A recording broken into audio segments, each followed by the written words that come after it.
aprovechando que habló sobre su magíster, en el mismo se enfocó más en investigaciones ya realizadas y comprobar resultados, o en innovaciones, o bueno, no sé en realidad qué otro es que se puede dar en el tema de magíster. Igual es una muy buena pregunta, o sea, ustedes, mire, la mayoría, yo me imagino que la mayoría de ustedes van a estudiar pedagogía, que no es lo mismo que la licenciatura, ¿no? Son carreras muy diferentes, de hecho. Bueno, en una parte a ustedes le enseñan a enseñar, básicamente, ¿no?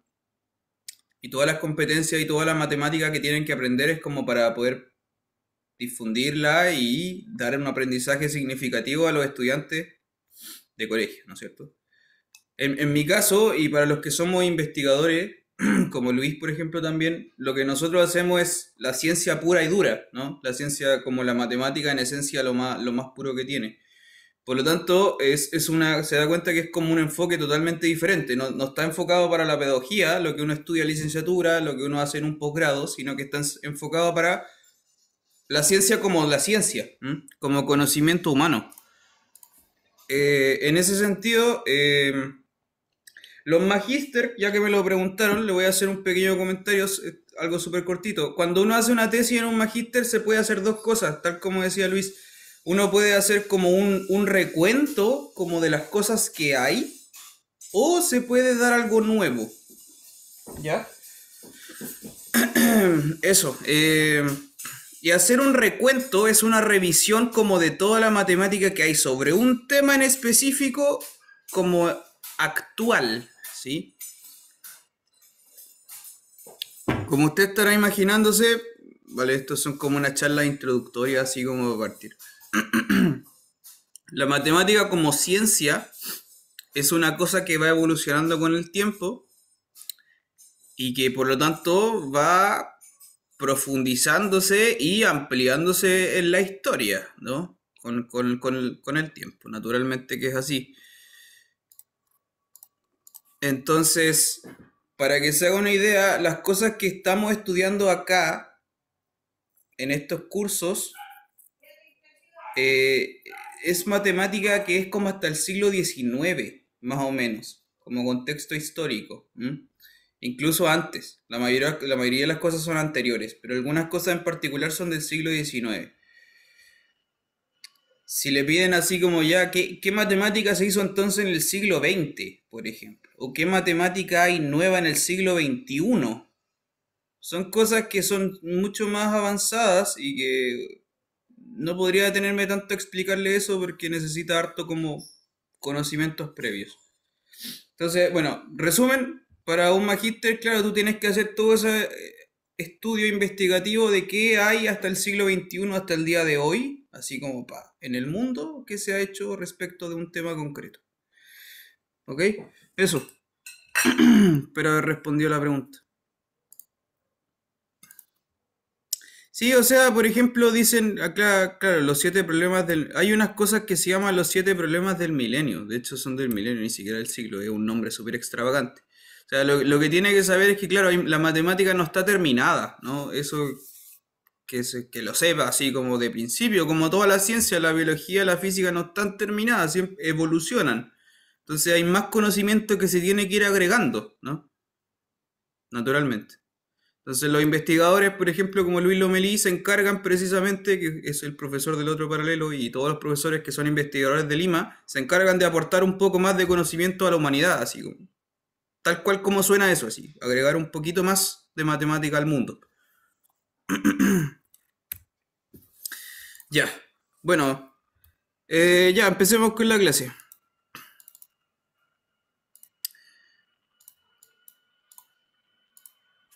Entonces, empecemos. Estábamos viendo los axiomas de Peano. Espera un momento.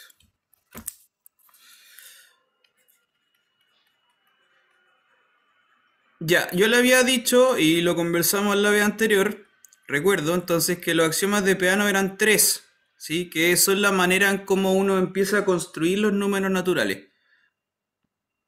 Entonces, el primer axioma, se lo recuerdo, era la manera para construir los naturales. Entonces, queremos construir este conjunto n y teníamos una función, bueno, teníamos un elemento distinguido que lo notábamos con este símbolo, lo llamábamos 1 y teníamos una función que era una función que iba de los naturales en los naturales sin el 1. ¿Ya? Y los axiomas de Peano, les recuerdo lo que decían eran 3. Primero, que, bueno, existe un número natural llamado 1, etcétera, que lo vamos a comentar enseguida.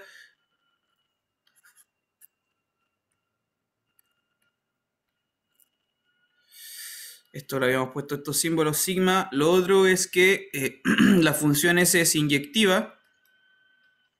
Y el tercero era el axioma de inducción. ¿Ya? Te recuerdo, el axioma de inducción decía algo así como que si tú tienes un subconjunto, ¿cierto?, de los naturales que cumple con las siguientes condiciones, tales que el 1 pertenece al conjunto y si tú tienes un elemento que pertenece al conjunto y entonces ese DN también pertenece al conjunto, esto implica que X tiene que ser el conjunto de los naturales completos, ¿ya? Lo estoy poniendo así la rápida porque eso es lo que ya vimos.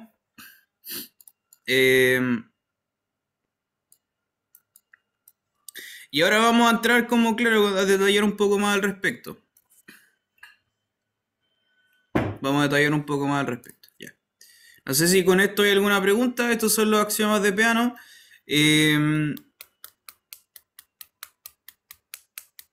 Sí, bueno, eso. Ya.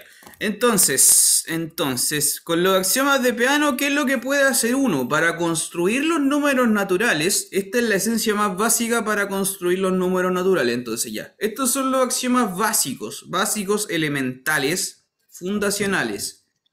¿Cómo desde aquí uno construye los números naturales finalmente?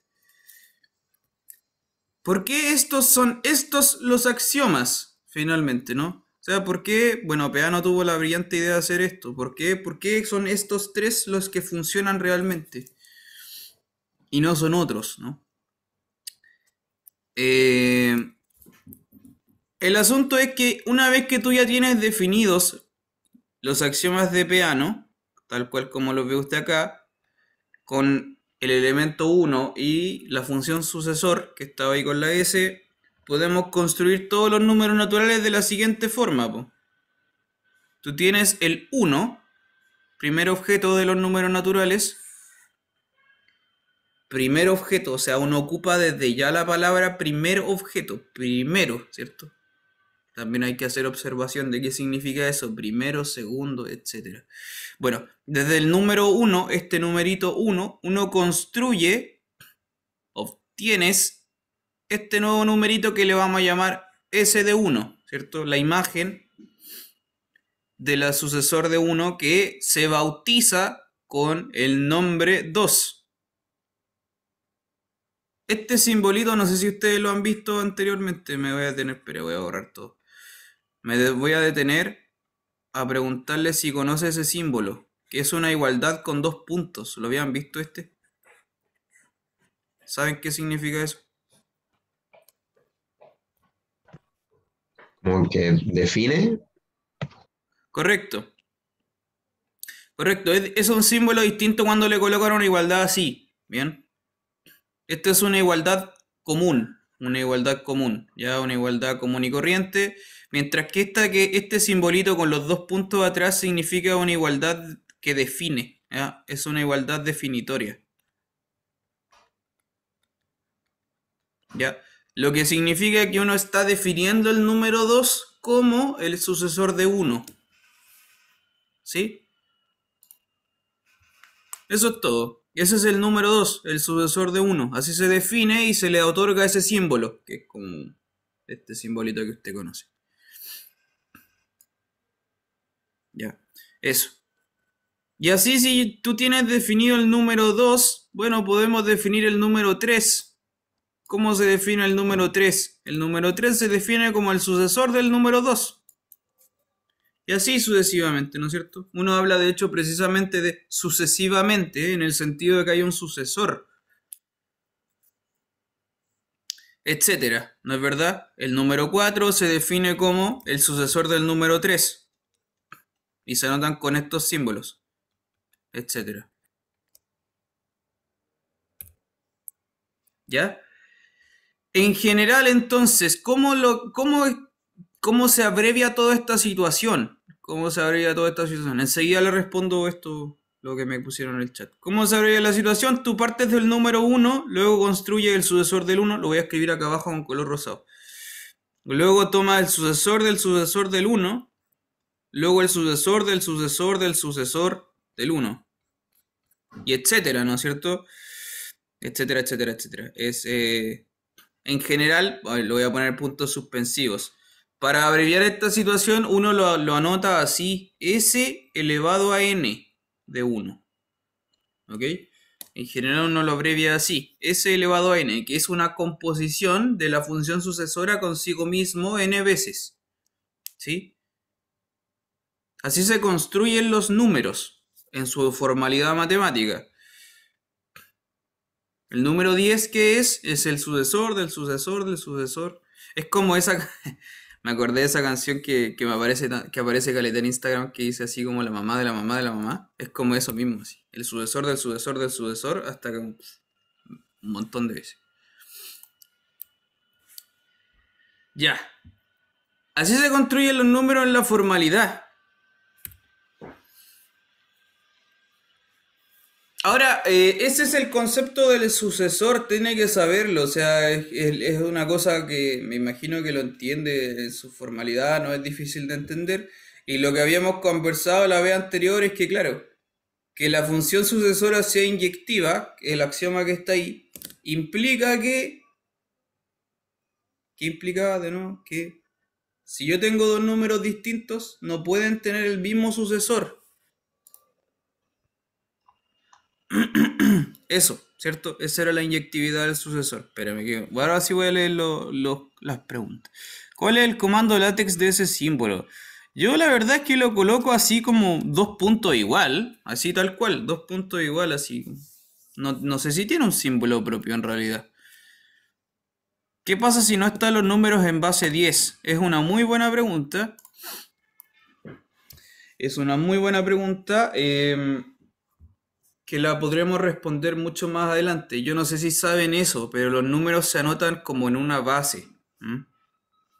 Eso más precisamente se llaman sistemas numéricos. ¿Sí? O sea, por ejemplo, existe el sistema en base binaria. Por ejemplo, nuestra numeración está en base 10. No sé si eso lo conoce, no sé si lo sabe todo el mundo. Entonces, para responder tu pregunta, todo lo que estamos haciendo lo estamos construyendo en base 10 por el momento, porque es lo estándar, es lo universal, ¿cierto? Después más adelante podemos hablar de otras bases. Pero en resumen lo que pasa es que todas las bases, desde una base tú puedes llegar a otra, ¿me entiendes? Si tú construyes todo bien para la base 10, eso significa que va a estar bien construida para todas las bases, ¿cachai? Como que se extrapolan en ciertas equivalencias. Sí, bueno, pero sobre eso podemos conversarlo más adelante, porque eso es un tema por sí solo, que es bien entretenido, pero bien largo igual. ¿Ya? Entonces, te lo dejo ahí como pendiente. Eso, ahí está. Esas son las construcciones de los números, ahí los tiene. El 1, el 2, el 3, el 4, etcétera. ¿Cierto? Cada uno tiene su propia simbología, sus propios nombres. Bien.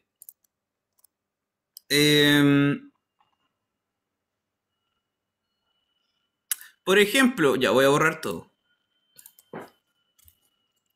Por ejemplo, usted tiene que saber como desde... A ver, no.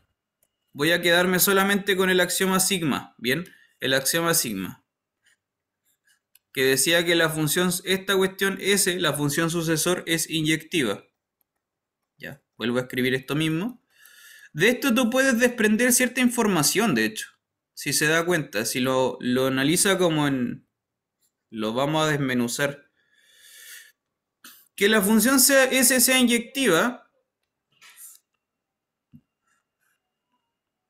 Espérenme, voy a anotar cuál era el dominio y el codominio. Porque esto lleva de los naturales sin el 1. Esta función es inyectiva. de esto podemos desprender información, eso quería decir. Por ejemplo, algo que igual son cosas que yo creo que deben ser más o menos evidentes, pero los vamos a notar por si acaso. Mire, si tú tienes un número natural, si tú tienes un número natural cualquiera, entonces el sucesor de ese número también es natural. Esto es inmediato desde el axioma sigma que está puesto acá arriba. Inmediato, ¿cierto? Si tú tienes un natural cualquiera, su sucesor también es un número natural. Está dentro del conjunto ambiente. ¿Ya? Por eso digo, debería ser más o menos evidente, pero lo vamos a notar de todas maneras. Esto también es interesante. Para cualquier natural que tú tomes, el sucesor no es 1. ¿Sí? Ningún elemento tiene al 1 por sucesor. Eso es lo que quiere decir. Y eso también es directamente desde la definición de la función. ¿Ok? Ningún natural tiene por sucesor al número 1. Eso es lo que está diciendo, ¿no? Y, por ejemplo, la inyectividad dice lo siguiente, que el sucesor, si el sucesor de un número m es igual al sucesor de un número n, entonces m y n tienen que ser iguales. Eso es directamente la inyectividad misma, la definición de inyectividad.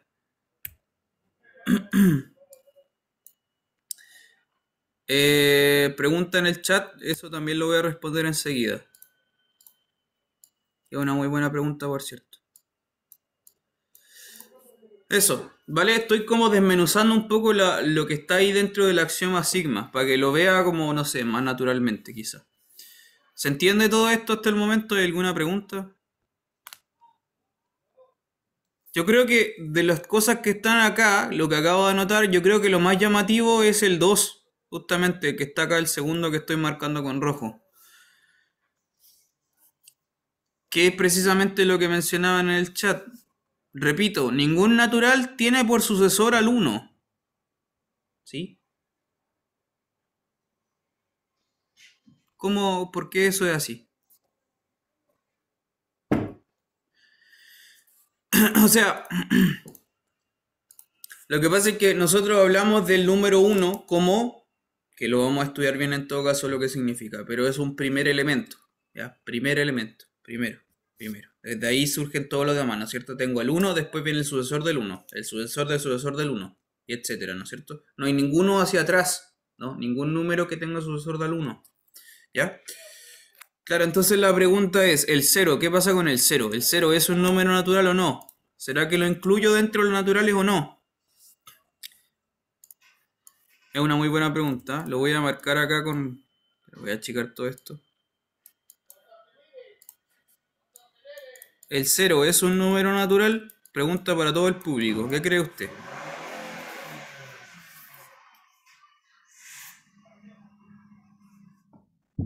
Piénselo.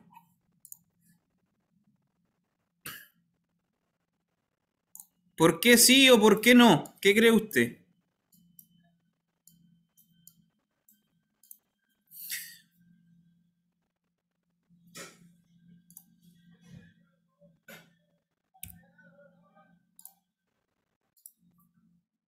¿Por qué sí o por qué no? Esa es una muy buena pregunta, por cierto. Y es una pregunta polémica en matemática.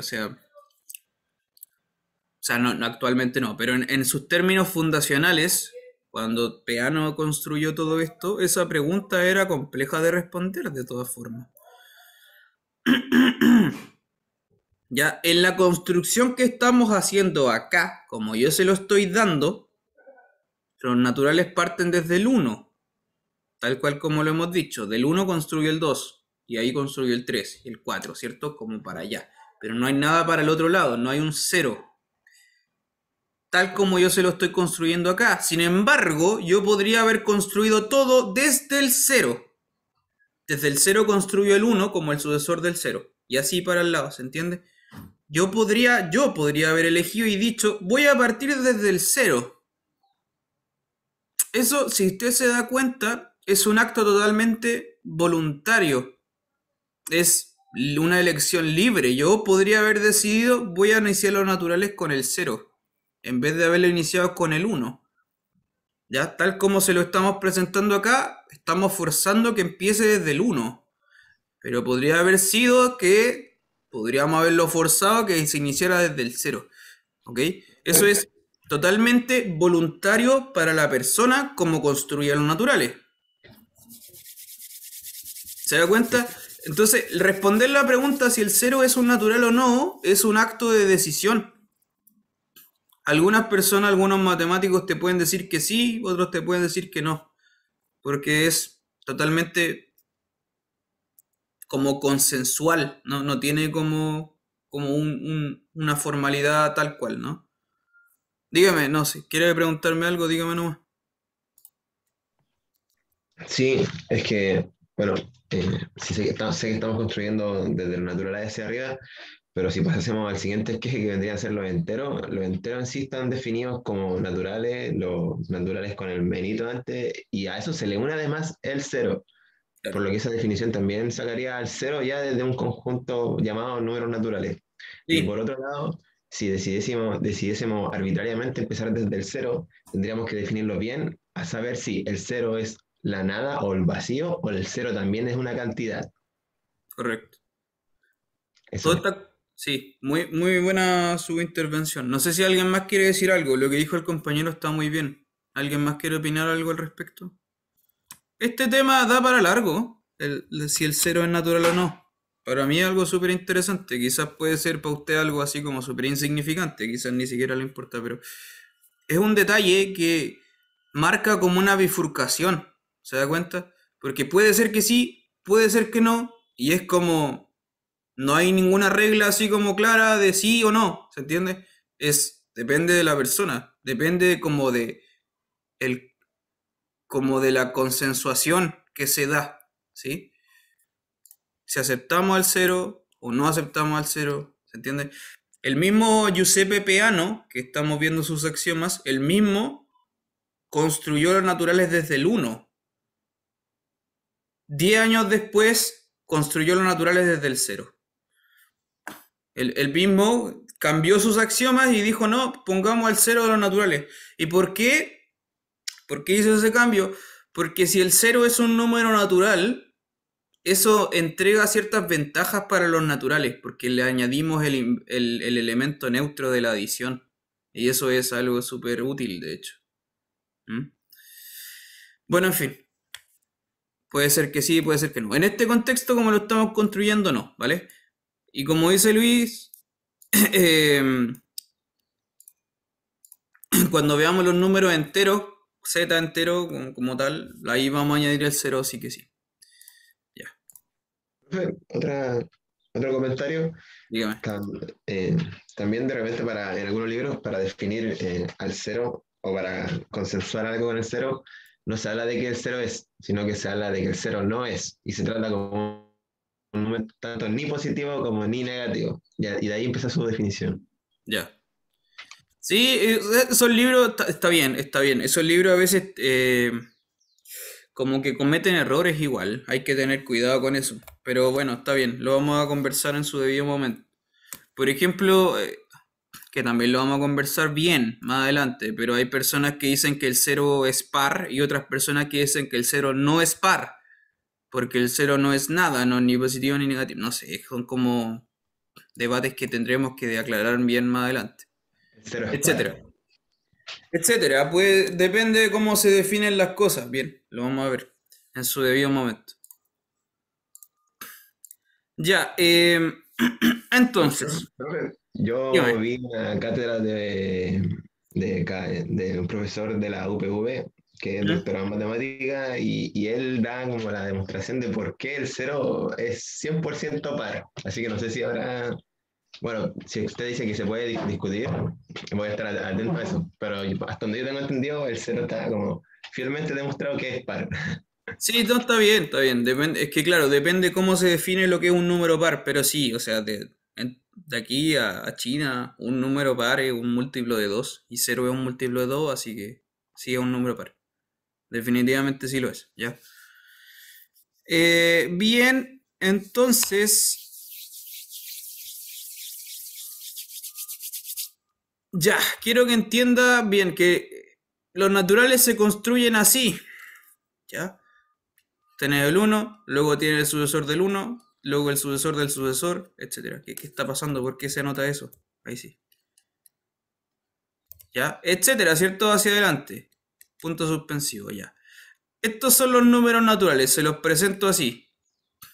Es este conjunto formado por estas cosas. Entonces, lo que uno intuitivamente podría pensar es que, obvio que los naturales son infinitos, po.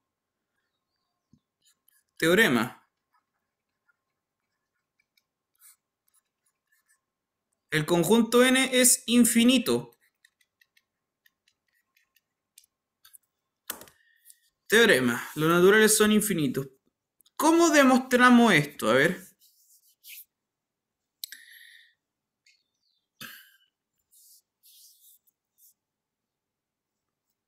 Necesito que ahora usted piense y trate de dar cuál es una argumentación para argumentar de por qué los naturales son infinitos. ¿Por qué no pueden tener un tope? ¿Cómo Supongo demostramos esto? A ver. que por los axiomas que los de piano siempre va a haber un sucesor de un natural. Ya, correcto. Correcto. Sí, o sea, ¿qué podríamos hacer? Claro, podríamos, por ejemplo, decirlo por contradicción, ¿no es cierto? Sería como, a mí me parece intuitivo demostrarlo así, ¿bien? Por contradicción, decir, ya, voy a suponer que los naturales son finitos, entonces tienen un tope, pero yo construyo el sucesor de ese tope y listo, me salgo, ¿no? ¿Se entiende? Ahí Eso habló del sería. principio de Palomar, ¿verdad? Sí, eso sería una demostración, ¿vale? Pero hay que precisar eso. ¿Se entiende el punto? Si yo asumo que es finito, entonces tiene un tope. Tomo ese tope y le construyo el sucesor. Entonces este número nuevo ya no cabe dentro de la categoría anterior. Ese es como el raciocinio, pero hay que argumentar bien ese fenómeno. Y para argumentar bien ese fenómeno, precisamente como dice Luis, hay una cuestión que se llama el principio del palomar, que no sé si lo han escuchado, no sé si lo han visto en algún lado, lo voy a anotar.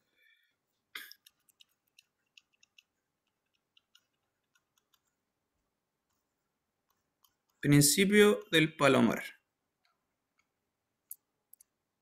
Es un nombre bien extraño en verdad en español. En inglés se entiende un poco más. Como que la palabra es una traducción un poco rara de algo que se da en inglés en realidad. En inglés se llama Pigeonhole Principle.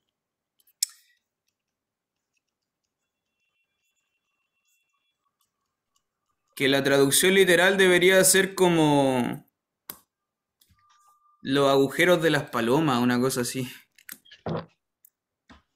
¿No es cierto? ¿Qué dice este principio, el principio del palomar?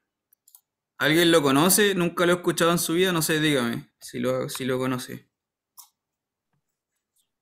Lo leí vagamente porque ustedes el primer día habían hablado que teníamos que leer la sección 4 del Claro, PDF. Lo leí un poco y leí vagamente, pero de conocerlo a ciencia cierta nada. ya, está bien. Gracias de todas maneras por haber leído. No sé si alguien conoce este principio o lo había escuchado antes, principio del palomar.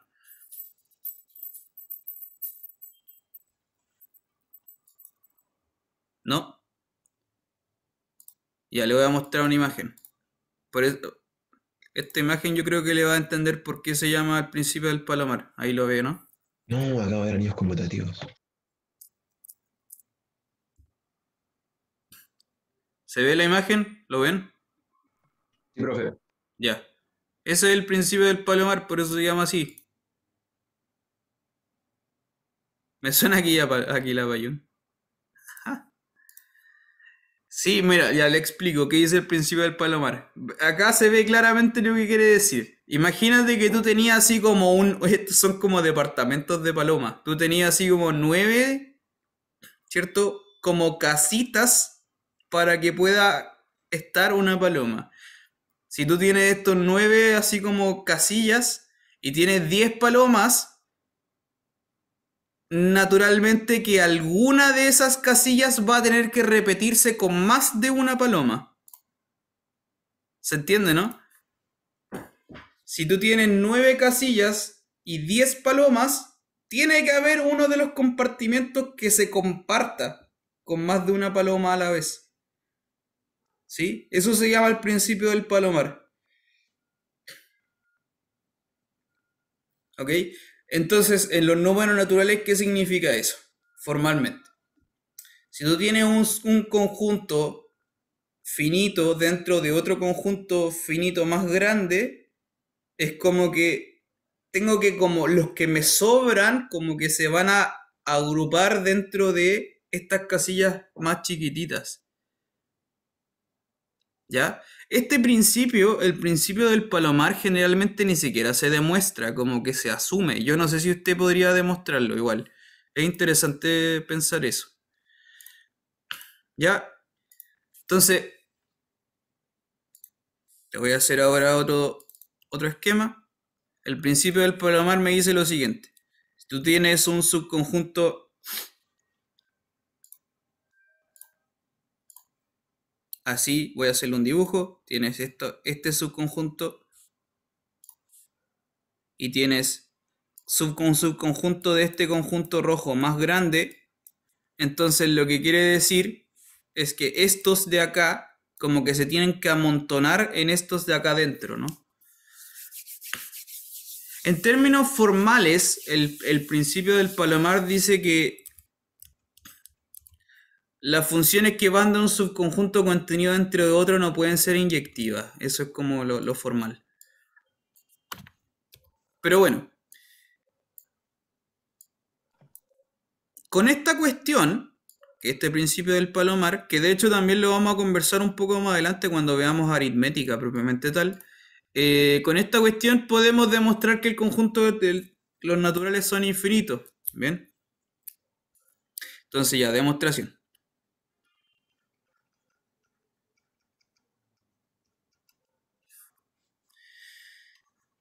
Si suponemos entonces que los naturales son finitos, si suponemos que es finito, entonces, claro, lo que decía yo es que va a tener un tope. Entonces, existe un sucesor, llamémosle S sub k del 1, un tope, ¿no? Tope dentro de los naturales. Pero el sucesor siguiente, S sub k más 1, es un número natural. Y eso es contradicción. Eso es contradicción, ¿por qué? Porque la función sucesor es inyectiva. Porque la función sucesor es inyectiva. Por eso te da una contradicción con la inyectividad, de hecho. ¿Se entiende la idea, no? ¿Hay alguna pregunta con esto? Bien cortito igual.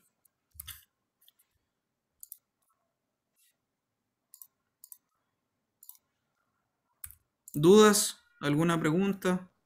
Aquí la inyección, profe, se está cayendo a fin de cuentas por la contención de un conjunto, por el conjunto dentro de otro, ¿verdad? Sí. El conjunto de los naturales sin el uno Correcto. dentro de los naturales. Vale, vale. Correcto. Sí. Correcto, sí. Sí, bueno, lo que decía, claro, la demostración que yo le estoy escribiendo acá en la pizarra no está como bien pulida, de todas formas. Entonces, le dejo a usted como rellenar algunos detalles, porque no están como bien dichos aquí. Pero es con el principio del palomar, que un subconjunto está metido dentro de otro, etc.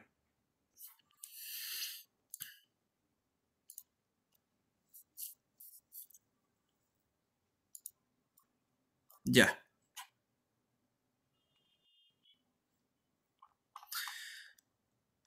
Bien, eso, básicamente es eso. Entonces, voy a borrar todo. Chum.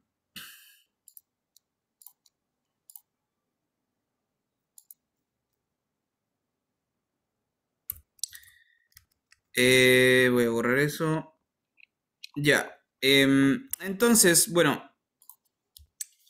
Necesito hacer una especie de pregunta igual. No sé si está claro para todos qué significan estas cosas. A ver, tenemos el sucesor.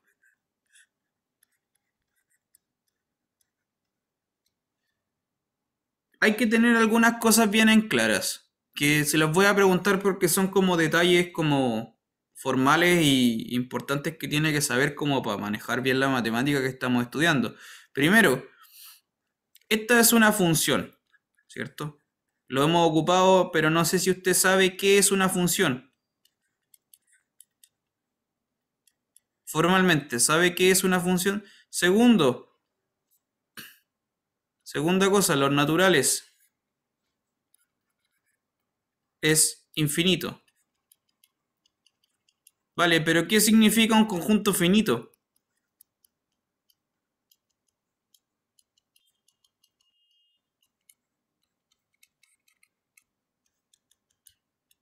Tengo que hacerle estas preguntas para saber si nos entendemos qué estamos diciendo.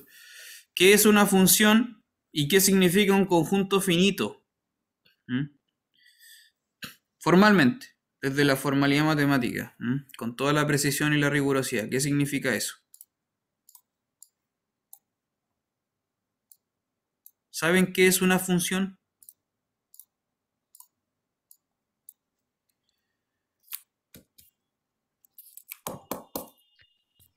Si no mal recuerdo, la definición formal de función cumple con tres características. Déjeme Ya. pensar un momentito y las menciono. Déjeme recordarlas. ¿Alguien, está bien. ¿Alguien sabe qué es una función? Sí, como en sus propias palabras, ¿qué entiende usted por una función?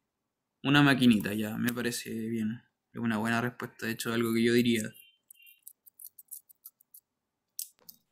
Yo cuando escucho la palabra función, mi cabeza se imagina una como relación entre dos conjuntos.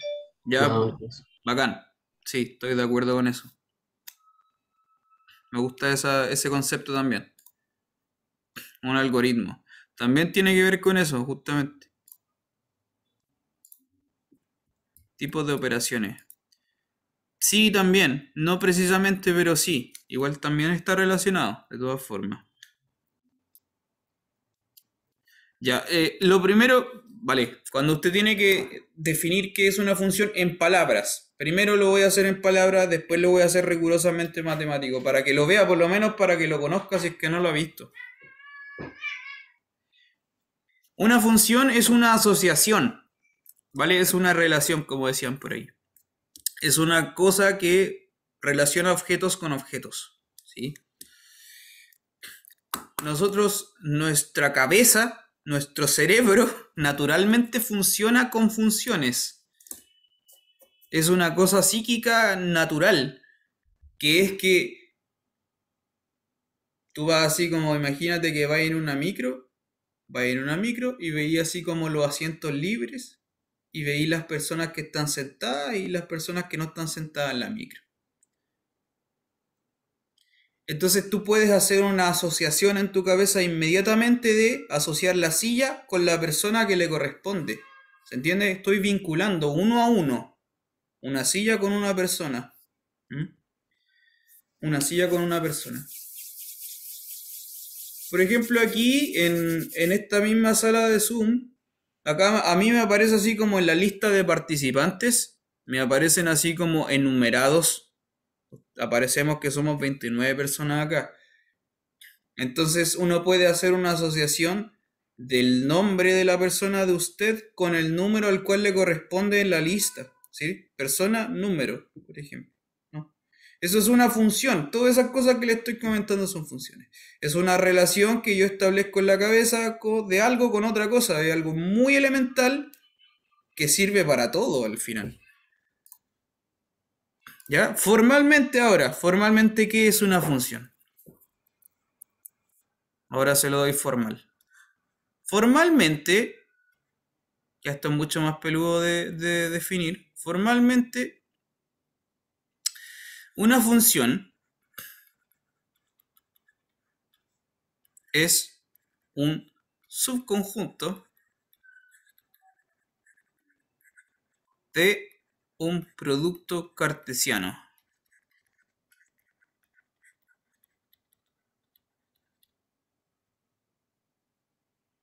Bien, es un subconjunto de un producto cartesiano. Es decir, es algo así. Son pares ordenados x, y en algún producto cartesiano A cruz B, tales que tiene que además cumplir con algo, que es que para todo x existe un único y.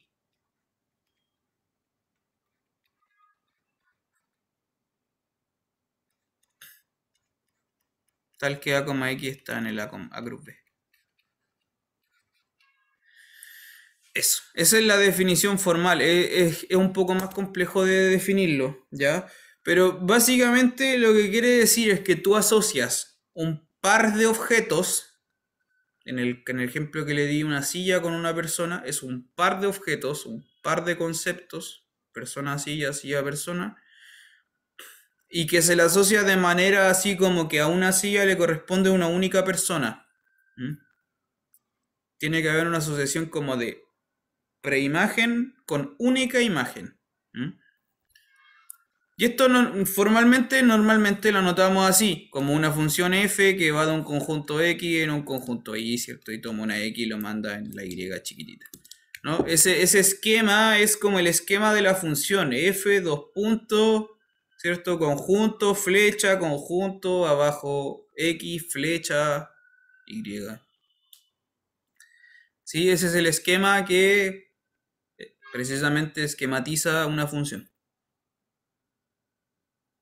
Ya, bueno, no sé si le queda claro, pero la definición formal es un poco más enredada, pero básicamente es, de nuevo, una relación entre un conjunto y otro, de modo que a toda preimagen le asocio una única imagen.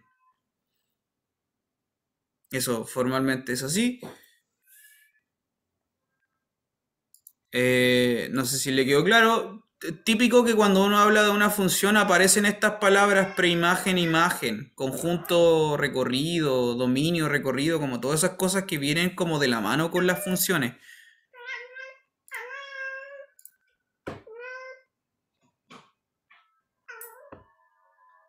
Ya, eso. Bien, no sé si hay alguna pregunta con respecto a las funciones. Si no, pasamos a hablar del qué es un conjunto finito.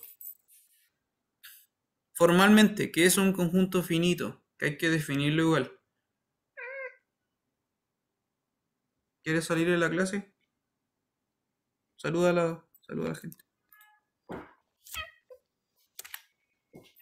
Ya. ¿Qué es un conjunto finito?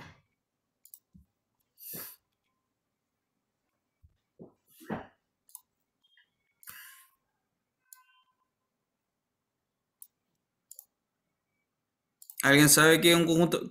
¿Cómo lo definimos formalmente? Un conjunto finito.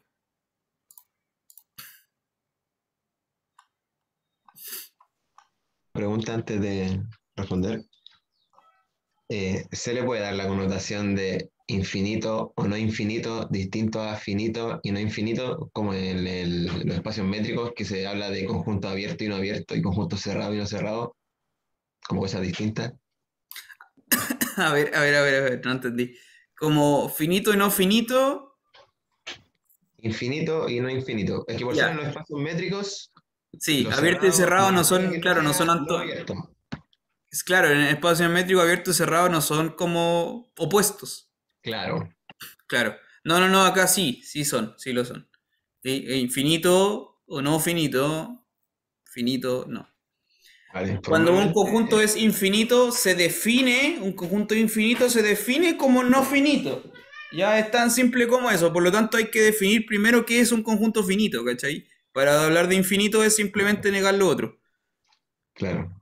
Concuerdo con lo que dice el compañero Pierre en el chat, que dice que son elementos que están acotados en un conjunto en sí Ya. acotado. Sí, está bien. La formalidad, de nuevo, le voy a hablar desde la formalidad.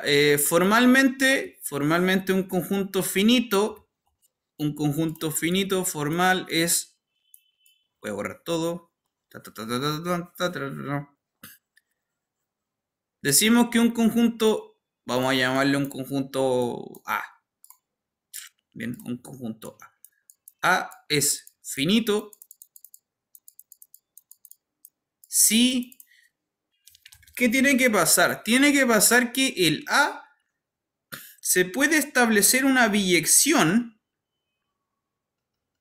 ¿ya? Recuerde usted lo que era una función biyectiva. Se puede establecer una biyección con un conjunto, un subconjunto de los números naturales.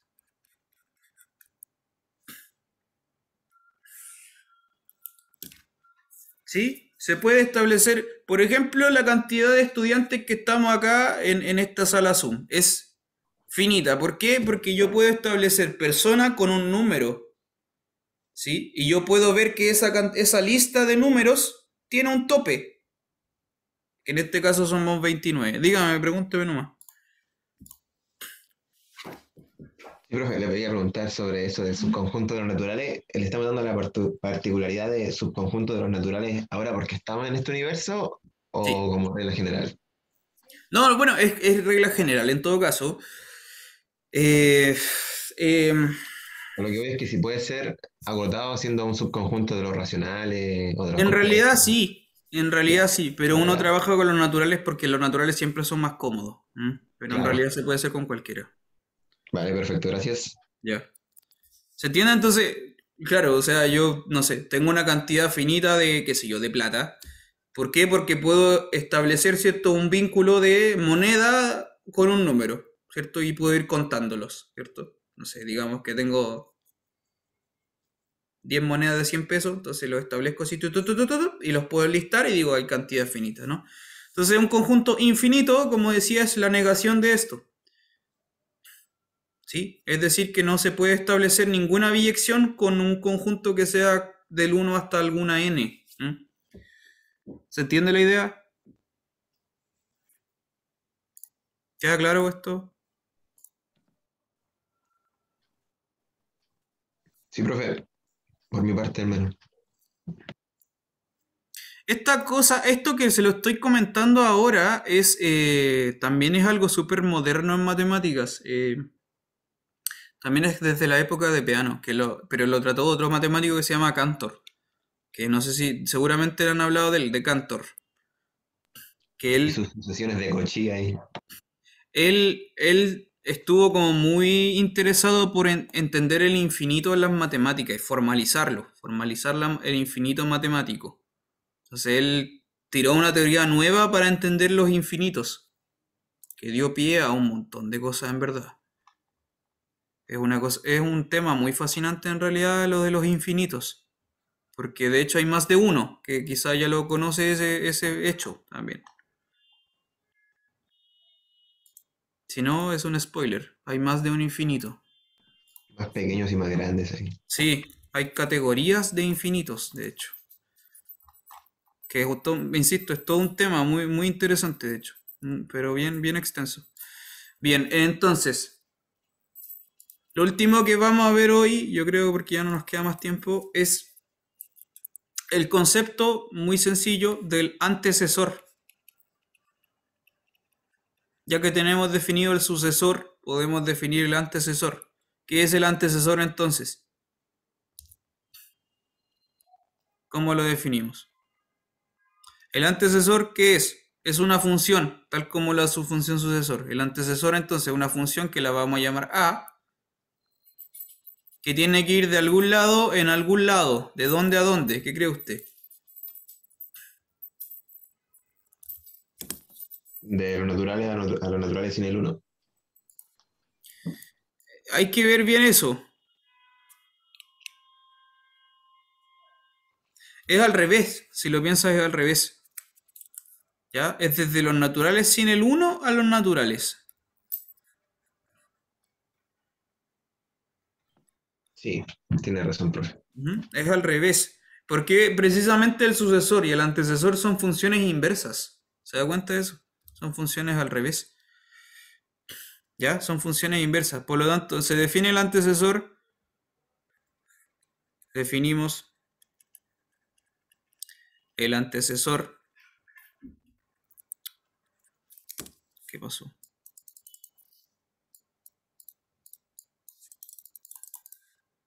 Se me pegó el zoom. Espérenme un poco. Déjenme ver si puedo restaurarlo. No, no funciona. A ver, texto. Sí. Definimos el antecesor de n como el número m tal que el sucesor de m te da n. Bueno, no se vio el antecesor n.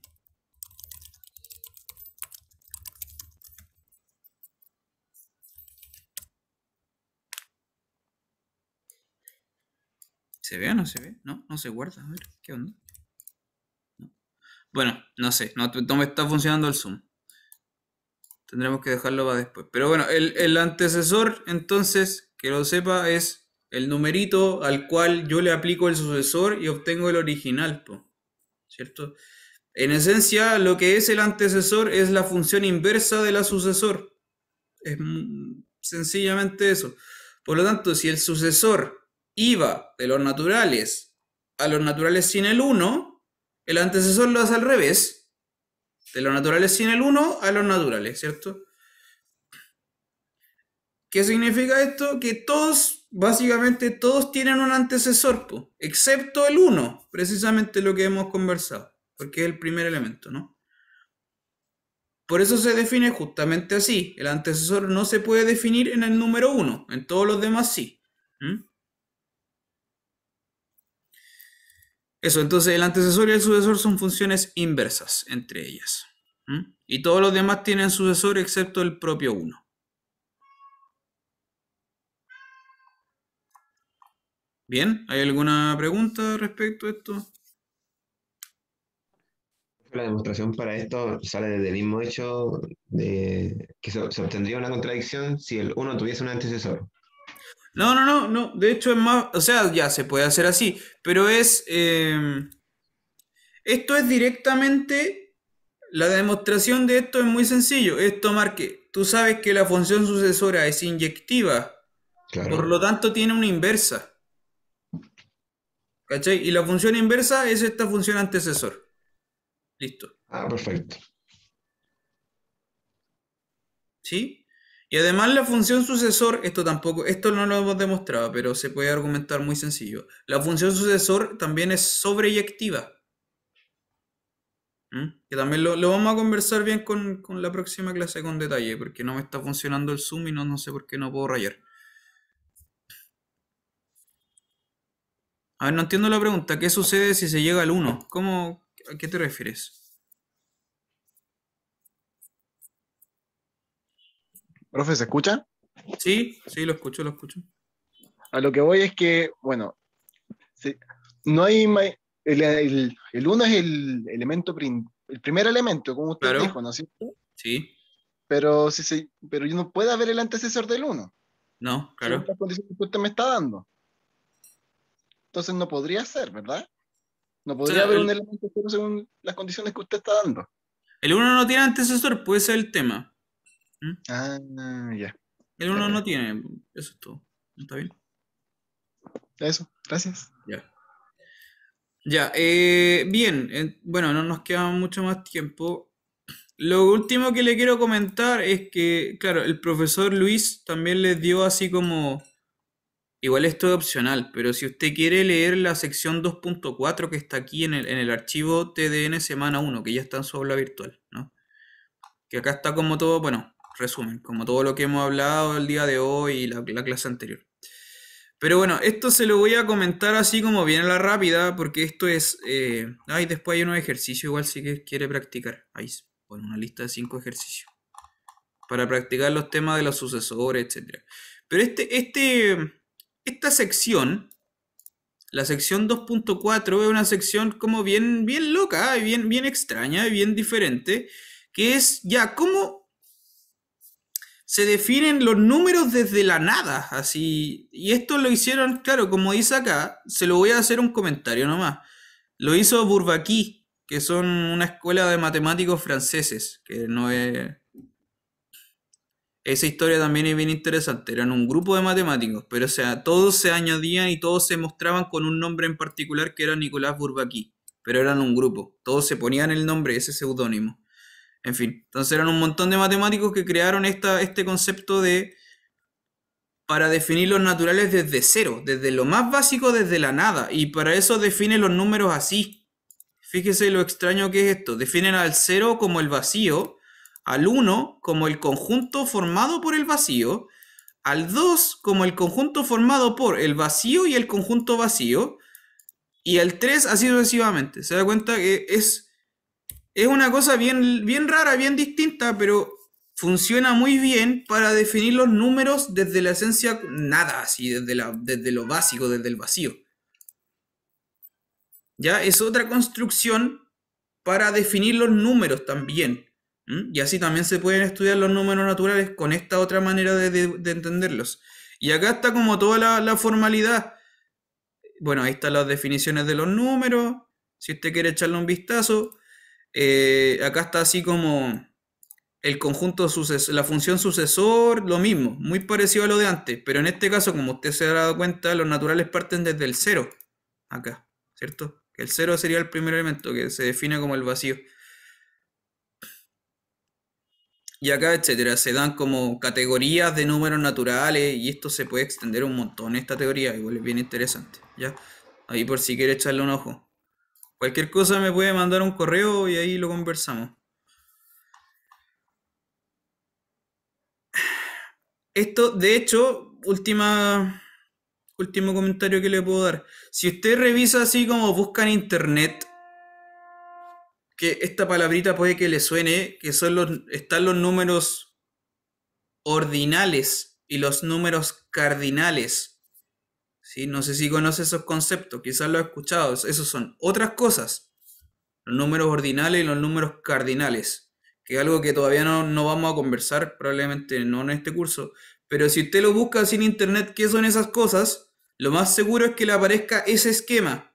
Del 0 como vacío, del 1 como conjunto vacío, etc.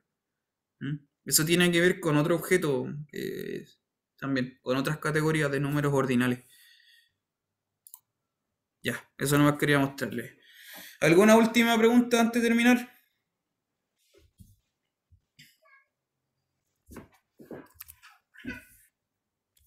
No hay ninguna pregunta, estamos listos. ¿Todo bien? Ya, pues, que estén súper entonces, nos vemos. De nada, que estén bien, nos vemos la próxima sesión. Cuídense. Profe, cuídese que esté bien. Chao, chao. Chao, profe. Chao, chao. Profe. Chao, profe.